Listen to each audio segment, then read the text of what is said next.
zaman sekarang itu Facebook itu bermula dari garasi mobil, kira-kira gitu. Kalau ada yang menyaksikan bahwa JA itu masih kantornya belum megah, ya ajaib aja seperti itu. Terus yang kelima adalah bisnis plan-nya masuk akal. Nah, ternyata tadi malam kita diskusikan fundamental profit JA ini satu hari itu 3 triliun. Kalau nanti launching, ini didapat dari klik iklan saja, belum dari MLP.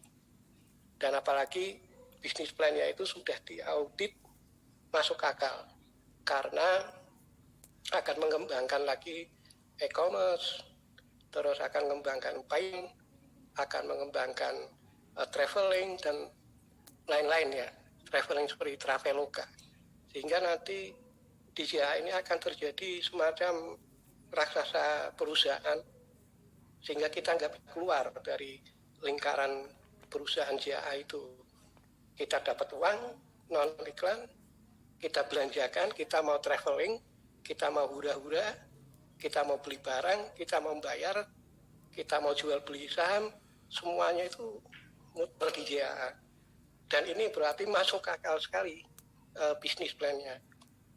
Yang kelima, adminnya bagus. Itu yang ditentukan juga, yang menentukan bahwa Alexa juga mewajibkan bahwa pelayanannya bagus. Mungkin Pak DJ atau yang lain merasakan kalau bayar ke JAA, tiba-tiba jaringannya jelek, itu dikembalikan uangnya. Nah, saya merasakan itu beberapa kali, begitu sudah dipotong oleh Genius, tiba-tiba error gateway, tapi tiba-tiba ada peringatan uang Anda akan dikembalikan, seperti itu ya. Ini menunjuk. Terus yang kedua adalah salah satunya setiap kita komplain atau kita ngemail JAA, itu selalu ada nomor register pengaduan. Coba Anda email, nanti pasti akan ada nomor pengaduan dan arsip pengaduan. Yang keenam, JA ini awal-awal sudah mengutamakan tentang hukum, baik itu direkturnya maupun mekanisme perekrutan member itu sudah harus sesuai dengan hukum. Dan pertama kali yang saya kenal bahwa JA lah satu-satunya perusahaan bisnis online yang mewajibkan KYC. Perusahaan yang lain belum pernah ada. Paling tinggi verifikasi email. Kalau JA ternyata KYC-nya itulah yang pertama kali kiblat dari hukum bisnis mendatang. Karena KYC-nya ke Nordic. Nordic itu lembaga independen yang menyimpan database. Sehingga di dalam bisnis itu tidak akan lagi ada kriminalitas, tidak ada lagi pencucian uang atau penggunaan uang untuk teroris. Itu sebagai salah satu syarat bahwa suatu bisnis itu harus taat kepada hukum. Dan ternyata pada bulan Maret awal, sistem KYC itu diikuti oleh OJK. Akibat diikuti oleh OJK itu, sistem KYC yang ditetapkan oleh DA itu kemudian dijadikan oleh OJK untuk diterapkan. Akibat mula pertama kali menerapkan ini, akibatnya ya perusahaan iklan sebelah itu kena itu ya, disuprit ya, di stop gitu ya. Jadi dari hal-hal seperti itu aja permainannya sudah cantik ya, dari aspek hukumnya, sehingga kalau setiap ada member yang menanyakan perihal yang lain tentang JA, saya selalu mengembalikan diskusinya adalah begini: hukum bisnis itu layak diikuti atau tidak itu berdasarkan fakultas ekonomi. Kita memandangnya dari ekonomi, jangan memandangnya dari fakultas sosiologi. Kalau memandangnya dari sosiologi, curhat bahwa saya sudah pernah rugi macam-macam, maka JA akan seperti juga gitu. Jadi kalau ada member yang menanyakan, wah saya udah pernah rugi jadi saya takut, ya Bapak kalau mau meneliti suatu bisnis itu ada ilmunya adalah ilmu bisnis.